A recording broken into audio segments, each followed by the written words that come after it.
Good morning दोस्तों। हर बार की तरह अपने सिग्नेचर अंदाज के साथ शुरू करते हैं। कर दिखा कुछ ऐसा कि दुनिया बनना चाहे तुम जैसा। दोस्तों ये सच है, मेरी करंट सिचुएशन अच्छी या बुरी जैसी भी है, उसका रिजल्ट पास्ट के कारण है। और मेरा जो आज है, अगर मैं इसमें फंसा रह जाऊं तो मैं हमेशा दुखी रहूंगा और वही होगा जो मैं क्रिएट कर रहा हूं। तो हमें खुश रहना है, खुशियां बांटती रहनी है। जब आपके पास कोई भी प्रॉब्लम हो लाइफ में, अगर आप अपने कमरे को उन्हीं प्रॉब्लम से भर लोगे तो नए का और सॉल्यूशंस का जगह नहीं बनेगी। यह हमेशा याद रखिए, लाइफ में सॉल्यूशंस और अच्छा करना है तो पास्ट की वरीज को पीछे छोड़ें, करंट को एंजॉय करें और अपने फ्यूचर को प्रिपेयर करें। दोस्तों हर बार की तरह अपनी चीज को मैं एक कहानी के साथ शुरू करूंगा और आज की कहानी है the cobbler who mended souls.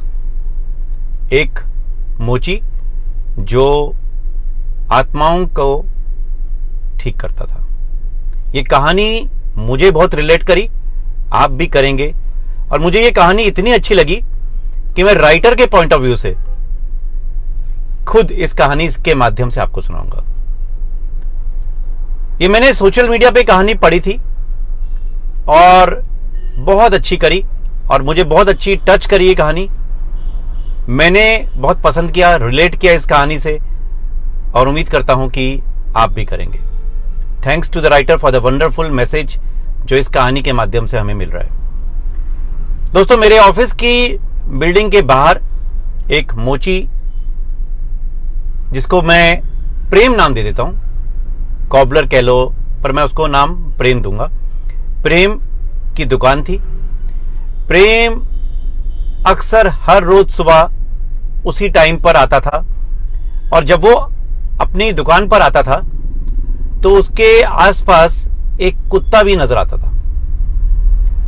प्रेम उस कुत्ते को हमेशा एक बिस्किट देता था, दूध देता था और वो कुत्ता वहीं बैठा रहता, घंटों तक कहीं जाता नहीं था। प्रेम के साथ बैठकर दोनों के बीच में बिना कुछ कहे बहुत सारी बातें होती थी। अब प्रेम ने जगह जगह चिड़ियाओं के लिए खाना भी डालता था और पानी भी रखता था। मैं ये अक्सर अपने ऑफिस की खिड़की से देखता था।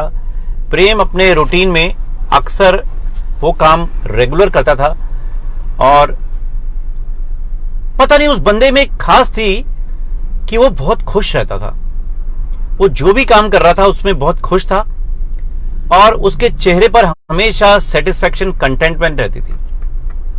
सड़क पर बहुत सारे लोग आते थे, उससे रास्ता पूछते थे और वो बड़े अच्छे अंदाज में उनको रास्ता बताता था, उनसे बात भी करता था और उनको भी खुश रखने की कोशिश करता था। मुझे ये बात कहीं ना कहीं टच कर रही थी।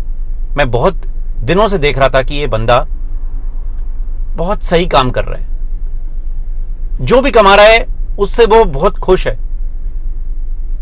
और मुझे कहीं ना कहीं रहा नहीं गया और मैंने सोचा कि क्यों ना जिस बंदे को जाकर मिलूं। मन ही मन मैंने उससे मिलने को तय किया और मैं उससे मिलने गया। जब मैं उसके पास गया तो वो मुस्कुराया और मुझे देखकर कहने लगा, साहब आप वो सामने वाली बिल्डिंग में काम करते हो ना, मैं रोज सुबह आपको देखता हूं। मैंने स्माइल करी। उसने मुझसे पूछा, साहब चाय पियोगे? ना चाहते हुए भी मना नहीं कर पाया मैं और मैंने चाय पीने की राजी भर दी। उसकी स्माइल बहुत इन्फेक्शियस थी, कहीं ना कहीं जादुई थी। दोस्तों यहां वो मेहनती आदमी था जो हर रोज अगर मैं बोलूं तो 100 रुपए से ज्यादा नहीं कमाता था। अब उस 100 रुपए की कमाई में 14 से 15 रुपए वो उस कुत्ते के बिस्किट्स और दूध में खर्च करता था, चिड़िया के खाने के खर्च करता था। और अब वो मेरे लिए 2 चाय उसने ऑर्डर करी यानी 14 रुपए और। ये बात मुझे कहीं ना कहीं बहुत फील हुई, सच में ये आदमी अमीर है। मैं उसको कहा कि मैं कई दिन से तुम्हें देख रहा हूं और प्रभावित हूं तुम्हारे काम से। झट से बोला कि सर मैं तो कुछ भी नहीं हूं। मैंने कहा नहीं, तुमने जिस अंदाज से तुम्हें मैं देखता हूं, उस कुत्ते के लिए भी तुम खाना लाते हो। तो वो बोला कि सर ये तो भगवान का भेजा है, गॉड्स ओन क्रिएशन। और मैं उसके उदार भाव से उसके बारे में जब मैंने पूछा तो उसने एक ही बात बोली, सर मैं कौन होता हूं सर, जो भी करने वाला है वो है, मैं तो सिर्फ उसका बंदा हूं और मेरे द्वारा वो अपने मैसेज करवा रहा है। तो जो भी कर रहा है वो कर रहा है, मैं कुछ नहीं हूं। ये बात दोस्तों मुझे बहुत हिला कर रख दी। जो आदमी लोगों के जूते ठीक करता था, आज उसने कहीं ना कहीं मेरी भी आत्मा को रिपेयर कर दिया। मैंने अपने दोनों हाथ और सर झुकाए उसके सामने, सैल्यूट किया उस बंदे को, उस खुदा के बंदे को। जब भी मैं देखता था मैं बहुत प्रभावित होता था, और आज वो मेरे सामने था, ऐसी ऐसी बातें बोल रहा था जो मुझे बहुत प्रभावित कर रही थी। मैंने अपने जेब में से पैसे निकाले और उसके हाथ में रखे, उसने मना कर दिया। मैंने कहा, झट से मैंने भी वही कहा जो उसने मुझे सुनाया था, ये मैं कहां दे रहा हूं, ये तो वो करवा रहा है, मेरे माध्यम से तुम्हारे तक ये पैसे पहुंचा रहा है और इसको तुम मना नहीं कर सकते। अब मैंने बात ही ऐसी कही थी कि वो मना नहीं कर सका और उसने वो पैसे रख लिए। और जैसे ही मैं चलने लगा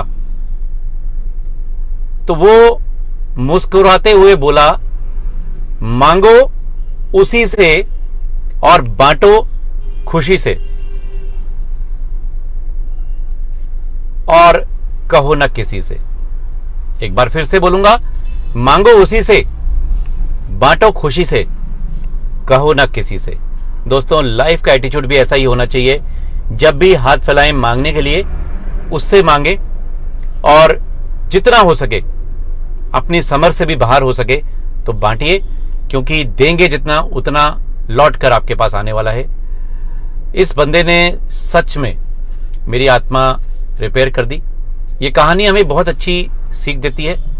तभी मैंने इसमें कहीं ना कहीं कहा कि मैं राइटर के पॉइंट ऑफ व्यू से आऊंगा और आपको अपनी बात कहूंगा। प्यार तभी बांटा जा सकता है लाइफ में जब हमारे अंदर कंटेंटमेंट और सेटिस्फेक्शन हो माय डियर फ्रेंड्स। जब हम थैंकफुल और ग्रेटफुल रहेंगे उसके लिए, उसके बंदों के लिए, उसकी चीजों के लिए, उसकी हर चीज के लिए, तब कंटेंटमेंट भी होगा, सेटिस्फेक्शन भी होगी और अबंडेंस भी होगा। और तभी हम खुश भी रहेंगे और लोगों को खुशियां भी बांट सकेंगे। उम्मीद करूंगा हमारी बातें और हमारी स्टोरीज आप पसंद करेंगे। आपके लाइक कमेंट का हमें बेसब्री से इंतजार रहेगा। अगला टॉपिक किस पे सुनना चाहेंगे कह सकते हैं, यह आपका हक है। मिलते रहेंगे ऐसे ही हर मंगलवार, Tuesday. Thank you so much. Wish you wealth.